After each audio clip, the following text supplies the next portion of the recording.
Hello there, my very good friends. On today's wrestling news, a huge SummerSlam match is off. And I'm going to tell you the real reason why that SummerSlam match is off. Shocking title change, crazy betrayal, multiple turns. A lot of stuff happened on Dynamite. Yeah, and about bloody time, they finally have introduced AEW Trios Tag Titles. I'm Adam Wilborn. And I'm Rick the Pickle. And this is the news. I love Rick and Marty. It's my favourite show. We're going to kick things off by talking about SummerSlam. Yes, biggest party of the summer is Saturday night, baby. What match were you looking forward to the most on that card, from a work rate perspective? Tribal Chief, we the world. Okay, what other match were you really looking forward to? Riddle and Seth Rollins by any chance? Yeah, it's gone. It's not happening anymore. It's gone. It's gone. It's dead. It's gone. It's kaput. This was announced yesterday on The Bump. Oh, I love The Bump. WWE's The Bump. It's Kayla Braxton and Matt Camp breaking the news. Hey, Kayla! Yep.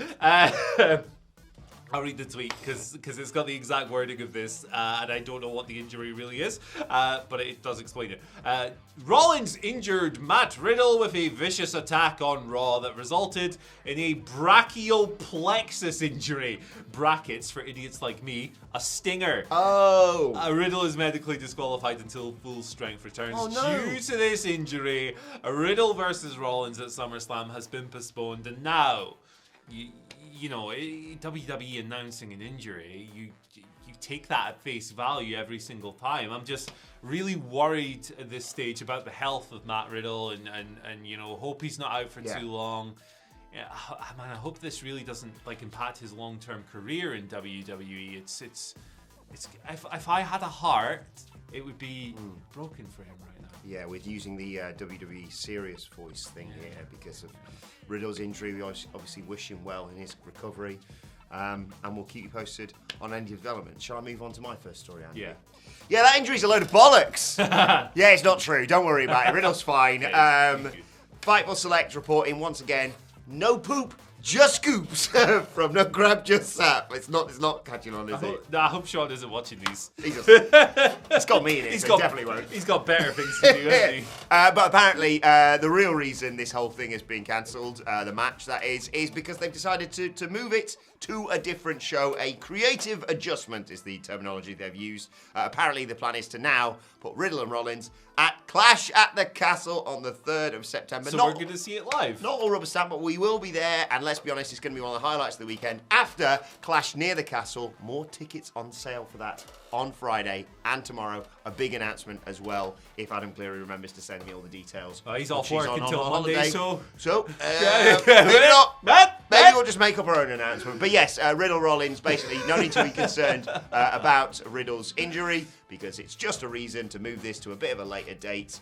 A bit of a shame this, because I was really looking forward to this at SummerSlam. It's a bit of a pain in the ass, this, isn't it? I was really looking forward to it as well, but maybe we'll get it in a few weeks, so that's fine, I guess. But I'd rather just see the match. I suppose this is, to be fair, this is possibly another sign of good things to come from the Triple H regime, because I'd be willing to bet almost anything that the old regime, if they'd have said, we'd quite like to do Riddle and Rollins at Clash of the Castle, and the old regime would have just gone, just do it both then.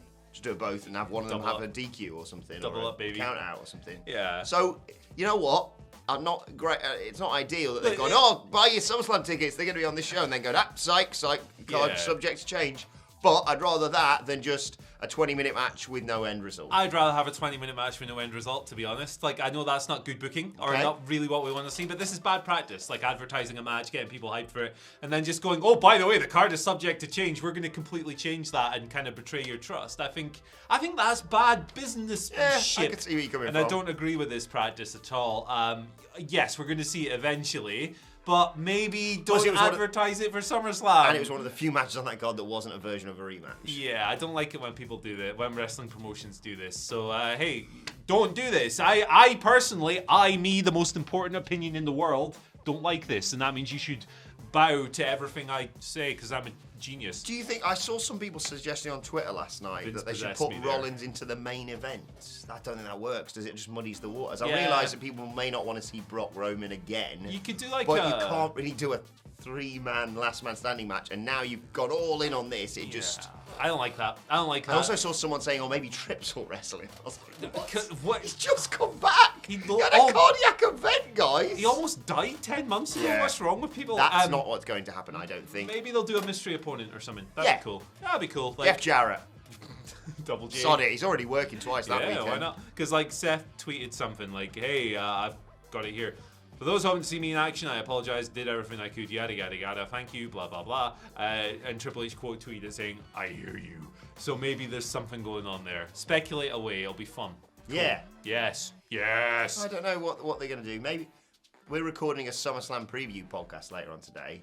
Maybe. Oh, no one told me about that. You don't have to do it. No, I'll do it. Maybe it's fine. I'm just being weird. We'll play the. It's time to play the game. The game where I load up a WWE alumni page and you just tell me to stop, and we hope it's someone I can actually mention. Yeah. There you go. well, that's gonna be a tough one. Let's talk Dynamite. Yeah, man. Team Taz. They had some stuff. No.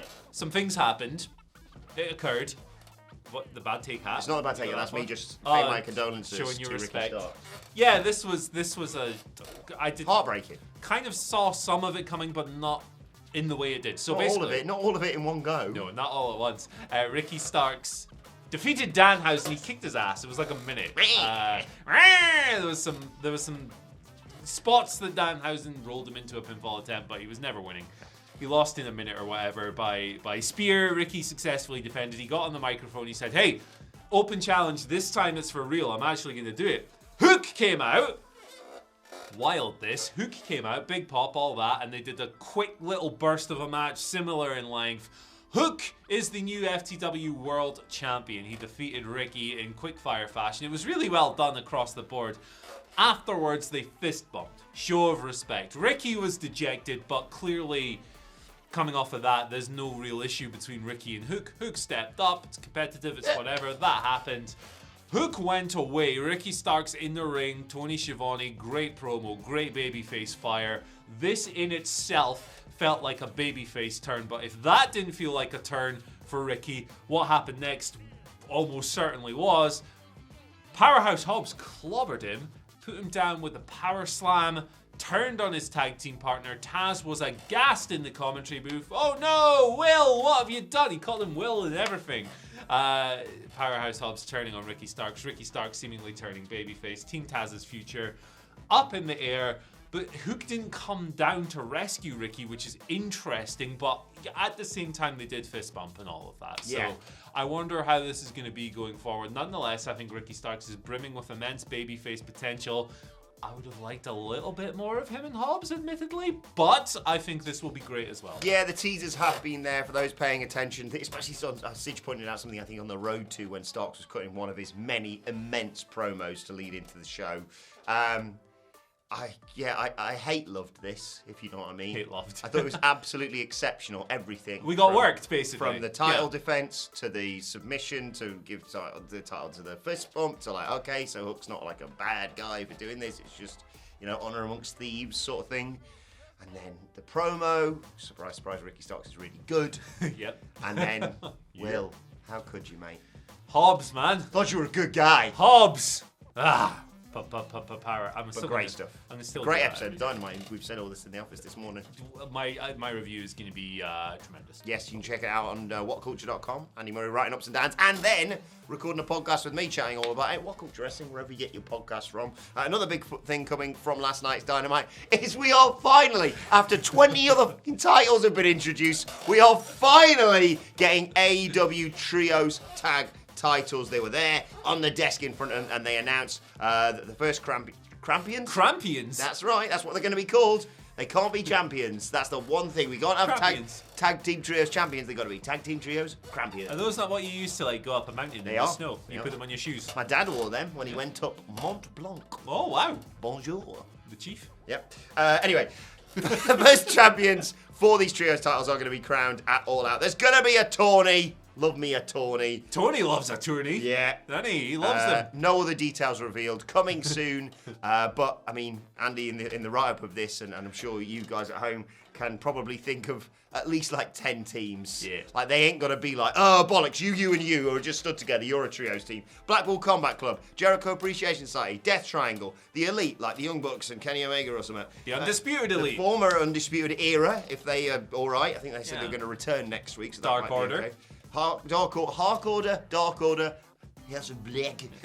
Best friends. What was Keep that? going. House of Black. Keep going. There's loads of people. You could just pick 3 random people. Let's pick 3 random people together.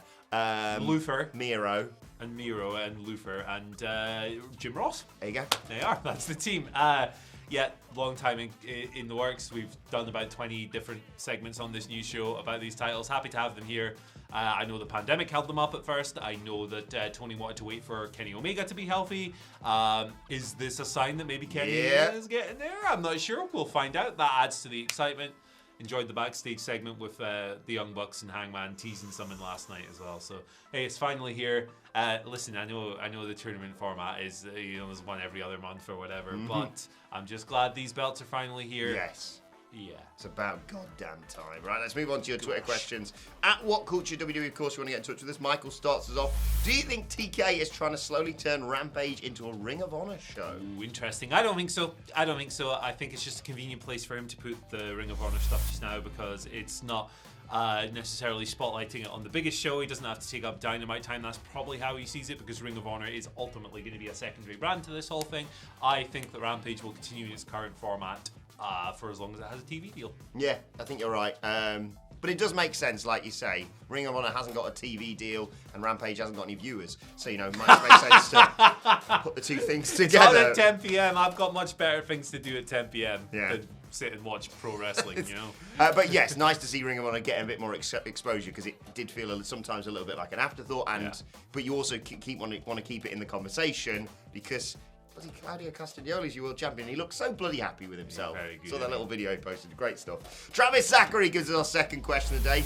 Good day, gents, he writes. With Logan Paul not getting over and Miz, not being Logan Paul, is it possible they'll do a double turn at SummerSlam? I don't think so. I think they should both be heels. Miz is an awful babyface. Yeah, Miz doesn't really work bad. as a babyface. Really bad babyface. But so is Logan Paul. So here we are. Yeah. It's a strange dynamic they've gone for here. I know Logan Paul was like, hey, if you want me to come in, I have to be a babyface. I know he negotiated that. I know he has a bit of power with regards to that. I think he was a great heel at WrestleMania, and I think this is really silly, but no, I don't think it's leading to a double turn. No, I think you need the sort of the Pat McAfee route. I know he was initially, came in as he was, but that's Pat McAfee. But I think you need to go through that experience of being a heel to become a babyface. I don't think he can ever become a babyface, Logan Paul. He's attempting to rehabilitate his image, so I understand why he wants to be a babyface, but there's a lot of water gone under that bridge. Yeah, I think the bridge has collapsed, to be honest. I don't know how it's going to be received. All I care about is Ciampa's promo backstage that's been shared everywhere. He's very angry. Maybe you should just let him get over out of all this. Well, he's a Triple H guy. He's got a beard. Tell me there's a chance. Serious. Speaking of things changing under Triple H. Clever. Pranav writes, morning gents, with these sweeping changes happening at WWE right now, do you think there'll be any change to the policy on stars making money through Twitch, Cameo, etc.? Have you heard anything about this at all? Changed already. It changed in April. There was a backstage meeting around the time, I think it was around the time of WrestleMania, but Fightful Select came through with the report stating that WWE talent would now be able to make money off third-party platforms. So there's your answer. And speaking of Cameo, Simon Miller is back on Cameo. Ooh. If you want to go and get a message from him, I might join Cameo and charge $1 more than Simon Miller. I think I'm going to charge like $1,000 when I go in there. Because then you only have to get one from some rich guy who's got more money than sense, and you're done. You're sorted. Big Money Merkel back in. Oh, Big Money. And then that's it. Holidays paid for, baby. Matt Reigns giving Sidgwick his mortgage. But yes, that is a relief because it was a load of bollocks that they introduced, especially when it was like, we'll take some of that money and put it against your downside guarantee. Especially when you classify these people as independent contractors and then treat them like full-time employees with none of the benefits. Yeah. Totally. And finally today, quick reminder, don't forget to tune in tomorrow for the big announcement regarding that weekend of Clash at the Castle and the announcement for Clash Near the Castle. More tickets going on sale as well. But today's and finally is Scrap Daddy. That's right. Postman Pierce, Adam Pierce, whatever you want to call him. There's only one Scrap Daddy I recognise, and here he is. And he's rickrolling in 2022, Andy. Yep. Thank you to everyone who's tagged us on this. I already saw it because I got hooked in by his. What was the wording he wrote with this? Please bear with me during this time. Official statement. It's a video of him looking at the camera, being very solemn, and then he rickrolls someone in 2022. When I say rickrolls someone, me and you, he got Well played, sir. Yeah, you'll be dropping a troll face next. You know, there's no need to be upset or whatever. What's that one? Remember that? No. Oh, I'll show you that in a minute. It's so old I don't remember Yeah. it, and I'm old. So there Yeah, you go. but congratulations. Well played, sir. Yeah. Well, Let's sure. not make this a thing again, though, shall No, we? why? Why has he done this in 2022, man? Oh, God bless Scrap Daddy. Love you, Scrap Daddy. Scrapping and tapping. Right, let us know your thoughts on that and all today's news stories in the comments section below. Don't forget to like, share, and subscribe. What's he And tapping? subscribe to What Culture Wrestling. Into the network. The Tube. Then Dion Dublin's Instagram. Oh, the Dube. Yeah. The Dube. It was a cube, but it was. You sat on it and you can play music, mate. It's a Yeah. box. It was just a box. Wow. This is, well. Yeah, It's Friday tomorrow. Just realised that's who's going to face Seth Rollins at SummerSlam. Dion Dublin. Dion Dublin. Dion, is it Dion? Dion. I've always said Dion for some reason. Yeah. That's weird. Yeah. He was like a big football star when I was a kid. I should know this. It's like And now he works on a home improvement show here in the UK. he's a very nice man by all with accounts. stairs leading all the way up to upstairs. Yep, that's how stairs work, Dion. Did play for Celtic, however. So Yeah. And Man United. come on, Mr. Villa. Dublin. Villa, yeah. One of Coventry. one of 6 players in the Premier League to score a hat-trick who have the same letter for their first name and surname. There you go, comments. Have at it down there. That's one of them. Yep. Right. Like, share, subscribe to What Culture Wrestling, wherever you get your podcast from for Imagine daily the wrestling Flatty podcasts. scoring a hat trick. Oh my God! Little It'd be the, you header. know, what's the goal? Rene Higuita, you know, the scorpion Yeah. kick. Woo! Every goal by the Flatty. That one. What was I saying? Oh yeah, we're gonna review Dynamite, me and him later, and look ahead to SummerSlam. What Culture Wrestling, wherever you get your podcast from. At What Culture WWE. Don't forget, Friday tomorrow. Send me As if we haven't got questions. enough stuff of like Kermit with the Fiend's face and stuff on it. But I have about 20 of those that people have sent me, so I might not be able to shout everyone out. We'll just try. a warning. We'll see what we can do. We'll give it a go. Where can people find you on Twitter? Andy H. Murray. The H stands for Ho, but it's dude and it's magical. Randy and the Tuna.